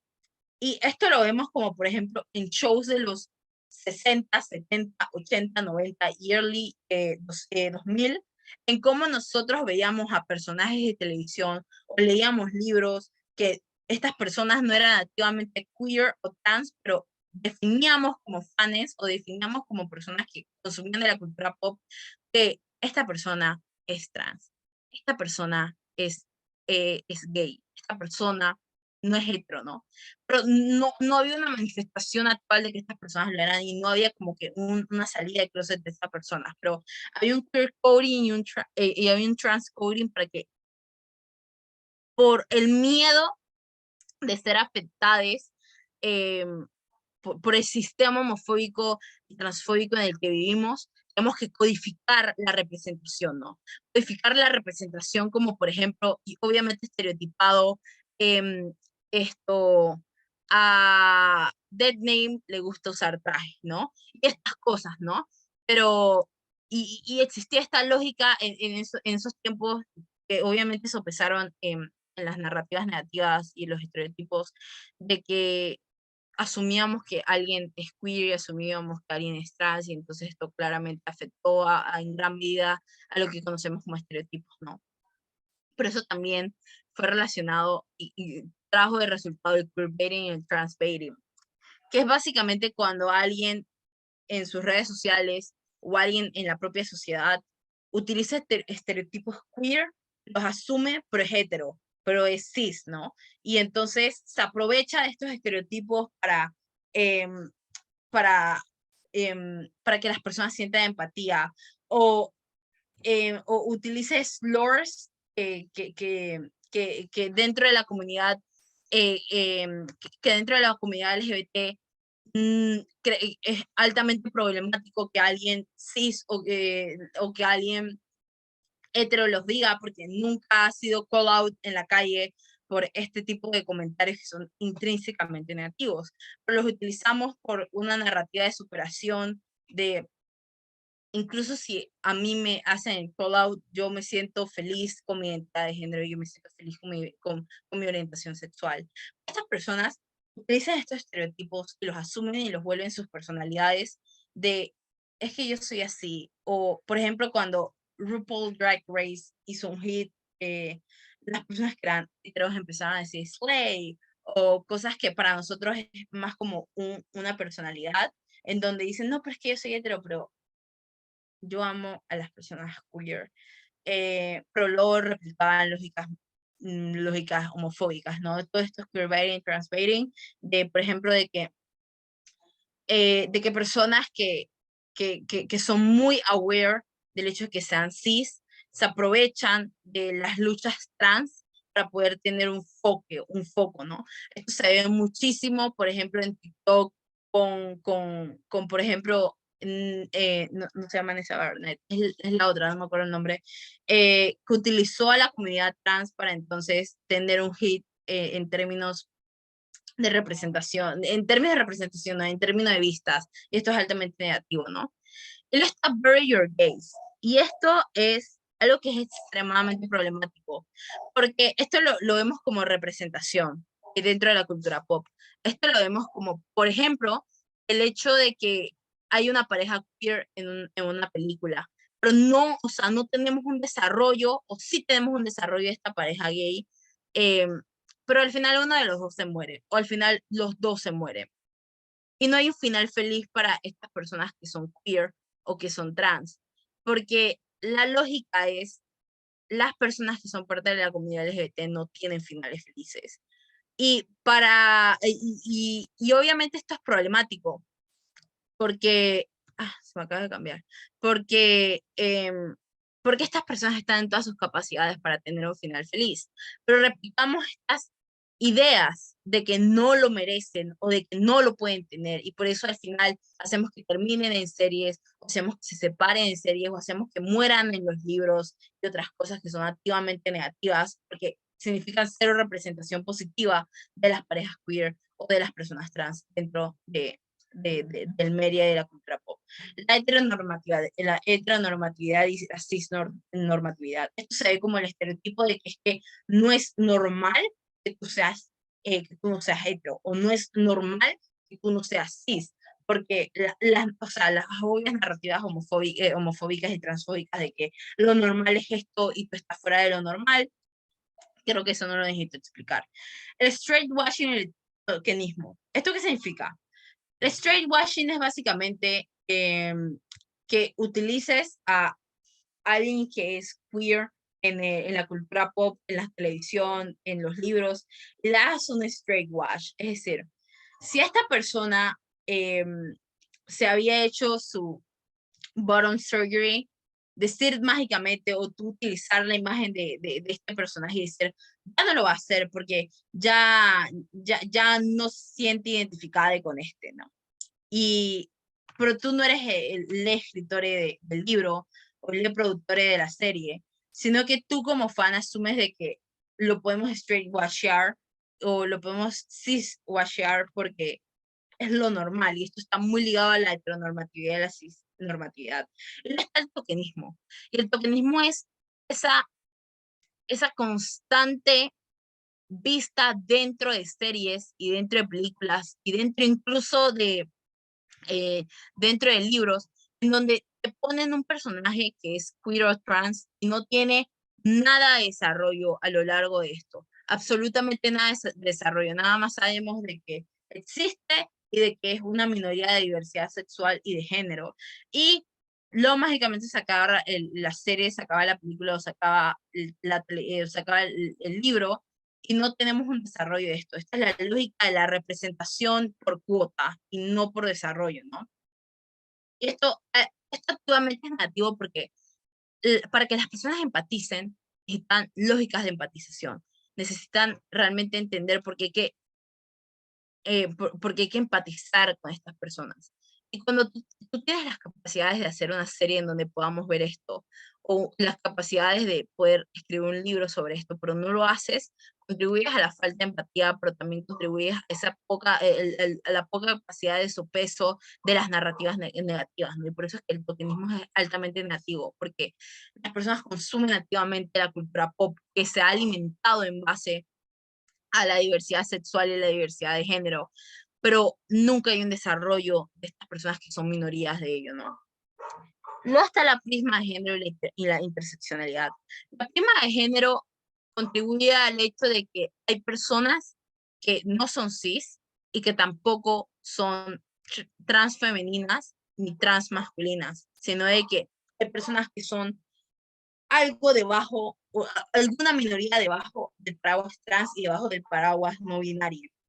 Y esto, aquí viene también mucho del lado de la interseccionalidad, porque incluso dentro de las minorías de género hay muchas otras minorías, eh, como por ejemplo son las personas que son no binarias, pero también las personas que son demis, ¿no? Las personas que yo estoy muy bien con este género, pero también fluyo en otro género, ¿no? El género fluido o el gender queer, o incluso personas que activamente se sienten cómodas con un género que no es ni no binario, ni es semi, ni es nada de esto, ¿no? La prisma de género contribuye al entendimiento de cómo es que el género es algo que socialmente hemos impuesto, y por ello el hecho de que personas se diversifiquen en términos de género, entender esta diversificación es altamente importante, ¿no? La lógica interseccional de que incluso si hay personas que son una mayoría en este aspecto, hay otras personas que debajo de ellas son una minoría en términos de la paraguas trans, por ejemplo, ¿no? Y luego está la transfobia sin respaldo. La transfobia sin respaldo es que en series y en películas damos, para términos de representación, damos que una persona que es trans o de que es parte del paraguas trans ha pasado un montón de problemáticas relacionadas a la transfobia solamente porque sí, pero no hay un desarrollo de este personaje, ¿no? Este personaje nunca es feliz. Esta persona jamás va a poder desarrollarse y otras cosas simplemente por el hecho de que hay que mostrar la realidad de la transfobia y mostrar que las personas trans no pueden ser felices, ¿no? Y básicamente esto lo utilizan recurrentemente en shows de televisión, ¿no? En shows en términos de que hay que mostrar al mundo que estas personas merecen ser atacadas por ser trans, pero no merecen un final feliz o no merecen un desarrollo dentro de la serie y solamente tenemos que ver cómo sufren una constante revictimización por ser trans y otras cosas. Y esto es altamente negativo porque esto contribuye a la idea de que estas personas merecen ser atacadas dentro de la sociedad, ¿no? Merecen este tipo de cosas porque así pueden mejorar, ¿no? Porque así pueden ser felices, porque así hay una posibilidad de que las personas crezcan. Esto obviamente es negativo, ¿no? Porque si, como les he explicado antes, la cultura pop y la televisión y las series tienen alta injerencia en el consumo de las personas, es muy probable que repliquemos las acciones o de que tengamos poca empatía porque consideramos que esto es lo mejor o esto es lo más correcto. Las minorías culturales y las minorías étnicas. Aquí hay que hacer una diferenciación muy clara, igualmente lo tengo ahí escrito. Una minoría cultural se refiere a un grupo de personas que comparten una cultura distinta a la cultura dominante de una sociedad. Esta cultura puede incluir tradiciones, valores, idiomas, religión, entre otros aspectos. Las minorías étnicas. Una minoría étnica se refiere a un grupo de personas que comportan una identidad común basada en rasgos como su linaje, historia y antepasados comunes, ¿no? Hay muchas personas que argumentan que la cultura y la etnicidad son cosas iguales, pero aquí creo que se concentren en el hecho de que algo es alrededor del idioma, alrededor de la religión y alrededor de las tradiciones. Y lo otro es relacionado a la historia, al que tienes, a los antepasados que tienes con otras culturas, ¿no? Una minoría cultural puede ser, por ejemplo, toda Latinoamérica, porque todos fuimos producto de la colonización española y tenemos una cultura bastante similar. Sin embargo, las minorías étnicas pueden ser, por ejemplo, las personas yoruba o las personas que son santeras dentro de, por ejemplo, Cuba, por ejemplo, Panamá, Colombia, Brasil, Venezuela, en que son muy pocas personas que comparten un linaje o antepasados similares. Eh, y comparten una historia similar, ¿no? Y de que hay muy poca protección relacionada a las minorías étnicas porque se ve que están irrumpiendo el orden cristiano y el orden occidentalizado que tenemos. Usualmente las minorías culturales son como la cultura occidental, la cultura de países en vías de desarrollo, la cultura latinoamericana, la cultura europea, ¿no? Y estas minorías culturales que también son, por ejemplo, los latinos dentro de países desarrollados, ¿no? Son, por ejemplo, los latinos dentro de Europa, en donde sufren activamente xenofobia por su idioma, por la forma en que han sido tradicionalizados, por su religión, por sus valores, por cómo hacen las cosas, ¿no? Porque eso genera una disrupción constante dentro de otros países, eso genera una disrupción constante con la cultura con la que chocan, ¿no? Hay un choque cultural constante y eso implica de que hay una discriminación hacia estas personas. Y luego están las minorías étnicas, que son, por ejemplo, aborígenes, indígenas y estas otras minorías étnicas que les he hablado antes, ¿no? Estas personas que son minorías étnicas sufren activamente de esta poca representatividad en sus propios países, en los países en donde nacen, en los países en donde se desarrollan. ¿Por qué esto es importante? Porque la cultura étnica no puede ser adaptada como la minoría cultural, ¿no? Digo, la minoría étnica y la minoría cultural. Una minoría cultural puede tener un choque con otra cultura, pero puede encontrar similitudes entre sus culturas y puede adoptarlas para poder camuflajearse o puede muy bien seguir replicando su cultura. Lógicas interseccionales. Pero una minoría étnica no puede cambiar sus antepasados, no puede cambiar su linaje, no puede cambiar la historia de su etnia, ¿no?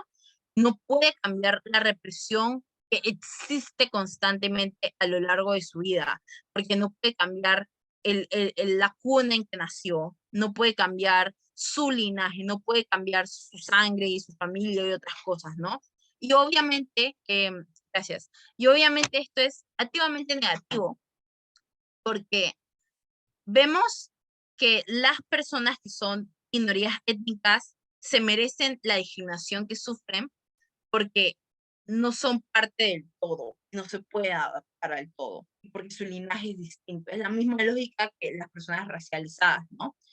De que si sus tradiciones son distintas o su historia es distinta, es- no hay necesidad de empatizar con estas personas. Y una lógica de segregación y una banalización constante de la empatía hacia estas minorías, porque implica de que si tu etnia es diferente a la normativa y a la occidentalizada, entonces tú adáptate a la occidentalizada. Y esto claramente es negativo, ¿no? Miren, aquí lo tenía. Ajá, algunos resultados de las minorías étnicas y culturales.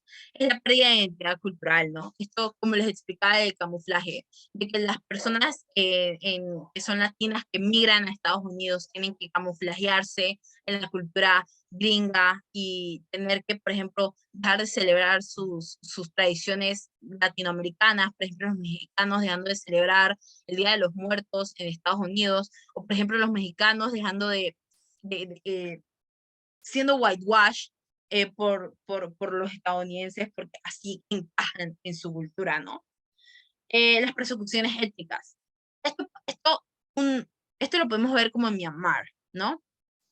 Donde no sé si, no sé si la persecución étnica acabó con toda una etnia o si acabó con gran parte de la etnia, pero el propio Estado contribuye a la persecución, ¿no? El propio Estado contribuye a esto porque tiene miedo de que estas personas rompen con las lógicas y las leyes occidentalizadas que existen. Y, ajá, los Rohingya, exacto. Eh, y esto es claramente negativo, porque al tener poca capacidad o una falta de reconocimiento político o al tener una poca capacidad de injerencia relacionada a esto, lo que resulta es perseguir, perdón, podemos activamente contribuir a que estas etnias desaparezcan o podemos contribuir activamente en de que estas personas desaparezcan, ¿no? Que es un ejemplo que todo el mundo conoce lo que quiso hacer Hitler, ¿no? Y la lógica de los nazis con los judíos. Y también con las personas racializadas, porque también fueron personas que fueron afectadas por el nazismo. Pero es básicamente eso, ¿no? La persecución étnica es básicamente, exacto, lo que dice Manuel Rivas, que les tratan de inmigrantes ilegales, a pesar de que nacen en el mismo sector. Esto obviamente ingiere en la lógica de que estas personas no son parte de mi país, solamente porque contribuyen, porque son de una etnia diferente a la mía, o porque probablemente no tienen un linaje, o su pasado no es igual al mío, ¿no? Su historia no es igual a la mía. y esto es altamente negativo. El desplazamiento forzado, esto con las culturas indígenas. Em, en países occidentalizados, el problema es que, por ejemplo, en Estados Unidos, con las reservas, es que debe haber un lugar solamente para los indígenas y nosotros escogemos ese lugar, ¿no? Ellos, o sea, es básicamente la lógica de que yo te estoy dando algo, no te quejes y busques más, ¿no? Y esto es altamente negativo, porque las personas indígenas fueron las primeras personas que estuvieron en, por ejemplo, todo América, ¿no? Y la lógica de que como estamos tan occidentalizados, yo puedo escoger el lugar donde tú te quedas, aunque estas tierras son sagradas para ti, aunque estas tierras implican algo importante para ti, implica de que el Estado contribuye a un desplazamiento forzado y un acallamiento de las voces y las culturas, y también la etnicidad de estas otras personas. Y esto implica de que el Estado es altamente opresor, pero segundo, de que el Estado tiene pocos incentivos a generar políticas pro minorías étnicas y pro minorías culturales porque les ven como una amenaza constante. La violencia policial es la misma lógica que pues, las personas racializadas. Es básicamente lo mismo. La falta de reconocimiento político es como, por ejemplo, personas que son de etnias diferentes que quieren participar en la política, pero tienen poco apoyo político exactamente por ser etnias diferentes o por ser de culturas diferentes, ¿no? Esto, pero esto altamente es negativo porque implica de que no tenemos una seguridad y no tenemos una diversidad política. Y la negación de derechos humanos y la banalización del privilegio normativo. Esto es básicamente tus derechos humanos no aplican, los derechos humanos no aplican para ti porque no eres parte de la occidentalización, no eres parte de la mayoría y deberías ser, deberías ser agradecida por el simple hecho de que puedas vivir en este territorio, ¿no? Estas lógicas que son altamente discriminatorias, de que es lo que usualmente le dicen a las personas indígenas cuando hacen manifestaciones sobre cómo es que sobre cómo es que, por ejemplo, el Estado o empresas quieren construir dentro de territorios sagrados indígenas y dicen, la lógica es, yo ya te di un territorio porque no me puedes ayudar a crecer económicamente de esta forma. Y obviamente es una banalización porque implica de que estas personas, lo que tú les has dado, no es porque es su derecho, sino porque es un privilegio que tú les estás dando. La lógica del privilegio es, yo puedo acceder a esto por un recorrido, no porque es un derecho, ¿no? Y obviamente esto es altamente negativo porque afecta en gran medida a estas minorías. Las clases sociales y el capitalismo. Eh, Creo que no tengo que hacer una profundización porque el capitalismo es inherentemente negativo hacia las minorías, especialmente hacia las minorías de clase, porque pues están los círculos de pobreza y está la lógica de que el pobre es pobre porque quiere, ¿no? El capitalismo es básicamente ese sistema en donde asumimos que todo el mundo puede crecer económicamente porque tiene que trabajar y puede conseguir el trabajo ya, y en ese sentido, no le quitamos la empatía y también la simpatización hacia esas personas que nacen en la pobreza y es muy difícil poder avanzar en la pobreza, ¿no? Aquí está un poco más explicado. Los círculos de pobreza, que lo he mencionado en todo lo largo del taller. Si han llegado a esta parte del taller, probablemente han deducido que los círculos de pobreza, el hecho es que naces en una cuna pobre y de que tú creces y te reproduces y sigues siendo pobre, ¿no? Y de que trabajas y sigues siendo pobre. Y tus nietos van a ser pobres. Y tus nietos van a ser pobres porque salir de la pobreza es muy difícil. Y no es difícil porque las personas no se esfuercen lo suficiente. Es difícil porque el sistema capitalista crece y crece y crece más y demanda más y es muy poco plausible para estas personas en los estados en los que están.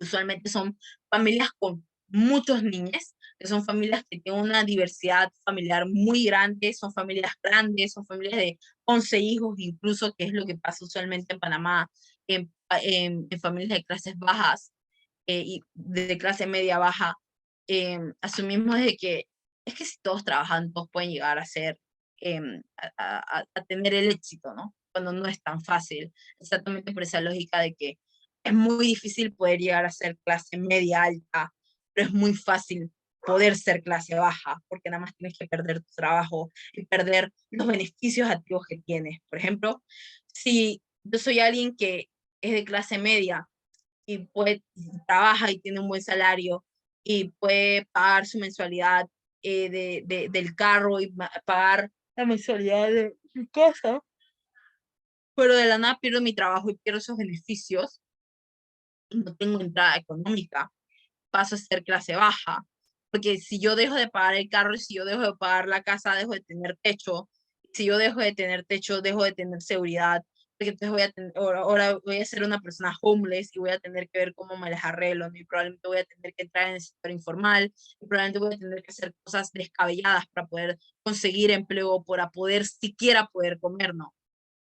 Y estos son los círculos de pobreza, ¿no? De cómo es que las personas batallan en contra de la pobreza, pero es muy difícil poder vencer la pobreza, ¿no?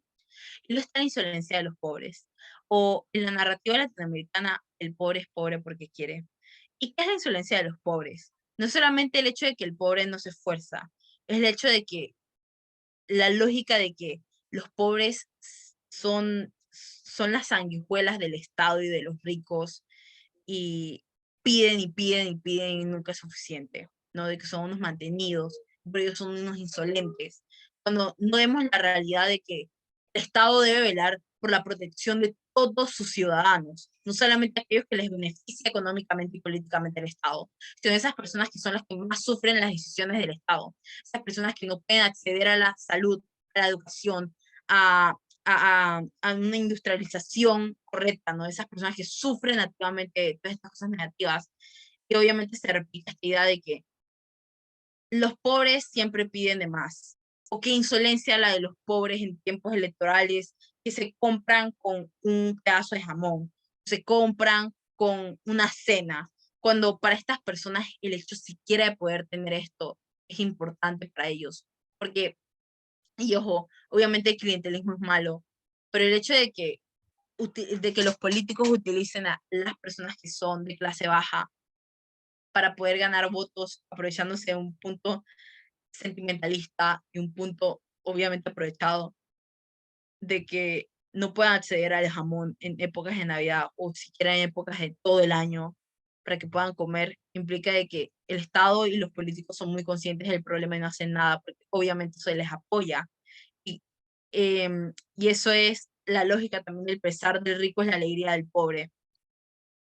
Y esto se ve como, por ejemplo, cuando los ricos, si alguna vez han visto Parasite, se darán cuenta de la diferencia abismal que existe entre la familia de clase alta y la familia de clase baja.